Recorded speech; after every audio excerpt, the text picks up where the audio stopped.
Hi friends, welcome to my channel. तो आज हम लोग पढ़ने वाले हैं, ये आप लोग का है क्लास 8th एनसीईआरटी का चैप्टर नंबर 3, यानी ये आप लोग के सीटेट पेपर सेकेंड के लिए बहुत ही इंपॉर्टेंट है। इस वीडियो के लास्ट तक आप लोग जरूर बने रहिएगा और लास्ट में कमेंट करके जरूर बताइएगा कि इसमें से आपके कितने क्वेश्चन सही हो रहे हैं। अगर ये देखिए, ये आप लोग भी जाके डाउनलोड कर सकते हैं सीटेट के वेबसाइट पे। ये सारे क्वेश्चन मतलब एग्जाम्पलर दिए गए हैं और जो आपके सीटेट में क्वेश्चन बनते हैं इस एग्जाम्पलर से बनते हैं। तो आज हम लोग देखेंगे कि क्वेश्चन इस चैप्टर से संश्लेषित रेसे और प्लास्टिक से कैसे बना है।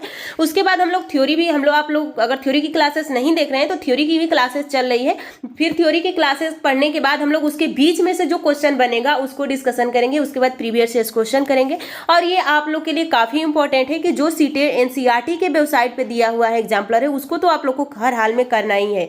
तो चलिए लास्ट में कमेंट करके जरूर बताइएगा कि इसमें से आपके कितने क्वेश्चन सही हो रहे हैं। तो यहाँ पे आप देख सकते हैं कि आप लोग का पहला क्वेश्चन है कि निम्नलिखित में से संश्लेषित रेशा है। संश्लेषित आपको भी पता होगा कि रेशा कितने प्रकार का होता है, 2 प्रकार का, 3 प्रकार का होता है। तो पहला हो जाता है आप लोग का प्राकृतिक, दूसरा हो जाएगा कृत्रिम और तीसरा हो जाएगा अर्ध कृत्रिम। तो प्राकृतिक का मतलब होता है कि जो प्राकृतिक से हमें मिला है, जैसे कि हमें जूट मिल गया, कपास मिल गया, ये सब क्या है, प्राकृतिक है। लेकिन जैसे हम कोई चीज को बनाते हैं थोड़ा सा हम प्राकृतिक भी उसमें प्रयोग करते हैं और आर्टिफिशियल भी करते हैं। जैसे कि आप लोग का रेयान पहला है जो अर्ध प्राकृतिक है, उसमें प्राकृतिक चीज वस्तु भी मिलाई गई है और फिर सिंथेसिस यानी कृत्रिम भी मिलाया गया है। और एक होता है कृत्रिम जो बिल्कुल पूरी तरह से कृत्रिम ही होता है, उसमें नेचुरल कुछ भी नहीं होता है। तो वो हो जाता है आप लोग का, देखिए यहाँ पे पूछा गया है कि निम्नलिखित में से संश्लेषित रेशा है।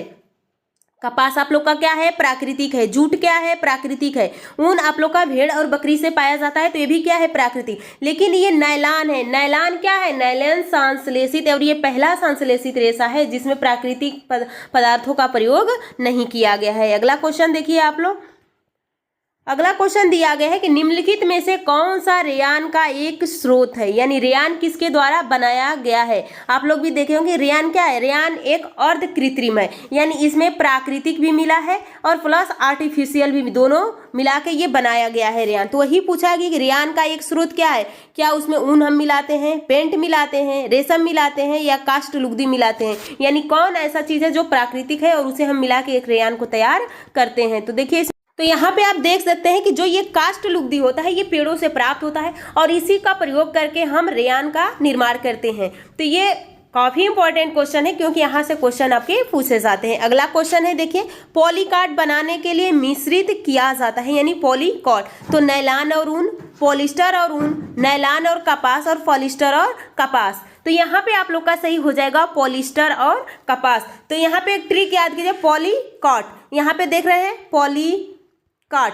यानी यहाँ पॉलीकाट, यहाँ पे कपास भी है, यहाँ पे नायलॉन, तो इसमें नायलॉन नहीं है तो इसे रिया पॉली से प्लास्टिक, यहाँ पे पॉलिस्टर और यानी क से कपास। तो इससे रिलेट करके याद करेंगे तभी याद हो पाएगा। कुछ ऐसे वर्ड होते हैं कि जो आपको खुद ट्रिक बनाना पड़ेगा उसको याद करने के लिए। तो यहाँ पे आप देख सकते हैं कंफ्यूज किस में हो सकते हैं, ऊन तो होगा नहीं, तो यहाँ पे पॉलीकाट, यानी यहाँ पे नायलॉन है तो नायलॉन पॉलीकाट में दिया नहीं है, तो यहाँ पे पॉलिस्टर और कपास, तो प से पॉलिस्टर और का से कपास, यानी इसका उपयोग करके हम क्या बनाते हैं, ये मिश्रित किए जाते हैं पॉलीकाट बनाने के लिए। पॉलिस्टर और कपास को मिला के बनाया जाता है। अगला देखिए, निम्नलिखित में से थर्मोसेटिंग प्लास्टिक का चयन कीजिए। यहाँ पे ध्यान दीजिएगा, थर्मोप्लास्टिक, प्लास्टिक जो होता है आप लोग का कितने प्रकार का होता है, देखिए यहाँ पे जो आप लोग का प्लास्टिक होता है, प्लास्टिक 2 प्रकार का होता है। एक होता है थर्मोप्लास्टिक और एक होता है थर्मोसेटिंग प्लास्टिक। एक होता है थर्मोप्लास्टिक और एक होता है थर्मोसेटिंग प्लास्टिक।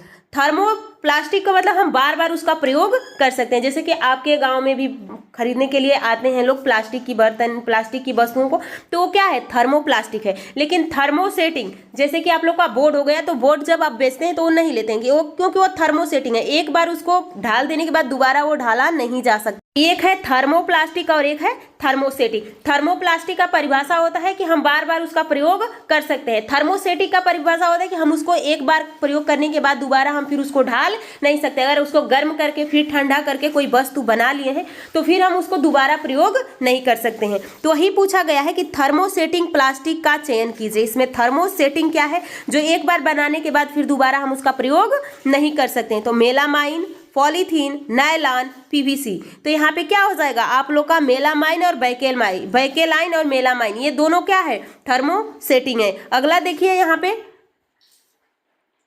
रेशम के समान दिखने वाला पदार्थ है। यहाँ पे देख सकते हैं कि यहाँ पे पूछा गया है कि रेशम के समान देखने वाला पदार्थ है, तो नायलॉन है, रेयान है, टेरिलीन है, पॉलिस्टर है। तो यहाँ पे आप लोग का सही ऑप्शन हो जाता है रेयान। रेयान ही एक है जो कि पहला अर्ध कृत्रिम है, जो कृत्रिम वस्तुओं का भी प्रयोग किया गया है और आर्टिफिशियल वस्तुओं का प्रयोग करके इस रेयान को बनाया गया है। तो सही ऑप्शन आपका हो जाएगा ऑप्शन बी।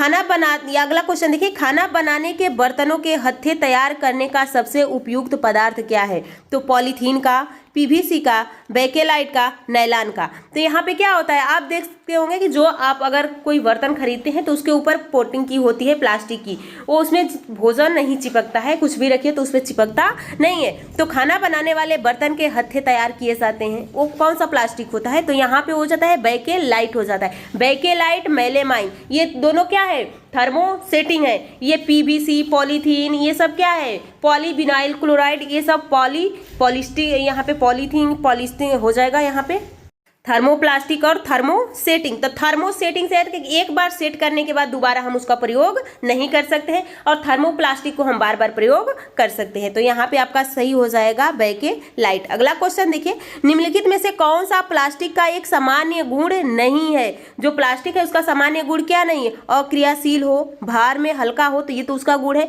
विद्युत का अच्छा चालक हो, अधिक चलने वाला हो, तो अधिक चलने वाला भी होना चाहिए, भार में हल्का भी होना चाहिए। क्या कभी प्लास्टिक में विद्युत चालन हुआ है? देखिए आप लोग, जब विद्युत प्रवाहित होता है, चालक का मतलब कि उसमें विद्युत का प्रवाह हो सके। तो यहाँ पे आपका सही हो जाता है ऑप्शन आप लोग का डी, क्योंकि ये उसका सामान्य गुण नहीं है। अक्रियाशीलता का मतलब किसी के साथ क्रिया नहीं जल्दी करता है। आगे क्वेश्चन देखिए, अगला क्वेश्चन देखिए यहाँ पे मिलान करने वाला पूछा गया है। तो नायलॉन क्या है, पीवीसी क्या है, बेकेलाइट क्या है? तो यहाँ से याद कीजिए, बेकेलाइट और मेलेमाइन ये दोनों याद कीजिएगा, ये थर्मोसेटिंग है। तो यहाँ पे यहाँ पे बेकेलाइट है, थर्मोसेटिंग है, नायलॉन एक रेशा है और पीवीसी क्या है, थर्मोप्लास्टिक है। तो यहाँ पे आप मिलान कर सकते हैं, कहाँ पे है? तो यहाँ पे देखिए नायलॉन यानी पहला का तीसरा, यहाँ पे तो नहीं है, यहाँ पे भी नहीं है, यहाँ पे है, यहाँ पे है। फिर यहाँ पे देखिए जो दूसरा है इसका पहला, तो यहाँ पे नहीं है, यहाँ पे है, तो यही आप लोग का सही हो जाएगा, यानी ऑप्शन बी सही हो जाएगा। अगला क्वेश्चन देखिए, अगला क्वेश्चन क्या पूछ रहा है, निम्नलिखित में से कौन सा संश्लेषित पदार्थ का समूह है? यानी संश्लेषित का मतलब आर्टिफिशियल द्वारा बनाया गया है। तो नायलॉन, टेरिलीन, ऊन, ये नहीं होगा क्योंकि ऊन हमें बकरी और भेड़ से प्राप्त होता है। कपास, पॉलीकाट, रेयान, तो ये कपास भी हमें पेड़ पौधों से प्राप्त होता है। एक्रिलिक, रेशम, ऊन भी हमें बकरी और भेड़ से प्राप्त होता है। यहाँ पे है पीवीसी, पॉलीथीन, बेकेलाइट, यही आप लोग का संश्लेषित पदार्थ है। अगला क्वेश्चन देखिए, पदार्थ जो सामान्यतः रसोई घर में काम आने वाले जार बनाने में काम आते हैं। तो पीवीसी, टेफलॉन, एक्रिलिक और पेंट। तो यहाँ पे सही हो जाता है आप लोग का पेंट यानी पीईटी। अगला क्वेश्चन देखिए, नई क्वेश्चन है, उसके बाद यहाँ पे देख सकते हैं। तो ये उतना खास दिया गया है लाइन बाय लाइन, वो उसके बारे में पूछा गया है, यहाँ पे देख सकते हैं। तो ये इतने क्वेश्चन आप लोग के एनसीईआरटी के वेबसाइट पे दिया गया है। तो उम्मीद करती हूँ ये सारे पॉइंट आपको, सारे क्वेश्चन आपको समझ में आ गए हैं। एक बार इसको जरूर देखिएगा। इसका पीडीएफ के